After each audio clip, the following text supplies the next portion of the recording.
थंडीत सार्वजनिक ठिकाणांचा सहारा घेत शहरातील अनेक बेघरांना रात्र जागून काढावी लागत आहे।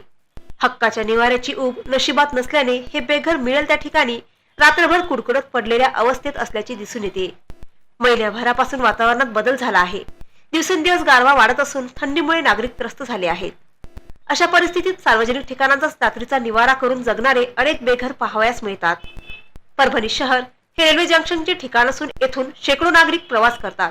काही जण रोजीरोटीसाठी शहरात दाखल होतात, त्यामध्ये भीक मागून किंवा छोटा व्यवसाय करून जगणाऱ्यांची संख्या अधिक आहे।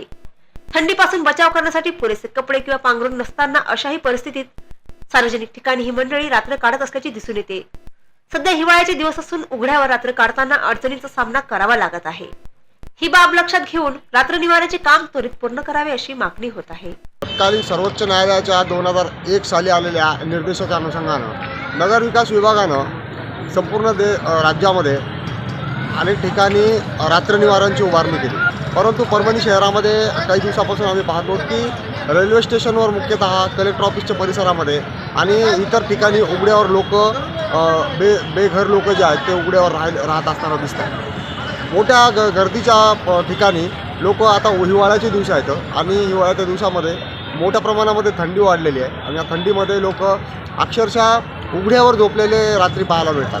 महानगरपालिकेच्या वतीनं चालवण्यात येणारा जो रात्र निवारा आहे त्या ठिकाणी न कसल्या प्रकारचा सर्वे करण्यात येतो, न या रात्र निवारासाठीचे जे लोक शहरामध्ये आढळून येतात त्यांना तिथं नेऊन दाखल करण्यासाठीची काही प्रक्रिया करण्यात येत नाही। रात्र निवाराचा जो आता खर्च करण्यात येतोय त्याचा पण ऑडिट नसल्यामुळं लाखो रुपये खर्च होतोय, पण लोकांना त्याचा प्रत्यक्षामध्ये काही फायदा होत नाहीये असंच आपल्याला म्हणावं लागणार। ठळक घडामोडींसाठी देशोन्नती न्यूज चॅनलला सबस्क्राईब करा आणि बेल आयकॉन प्रेस करा।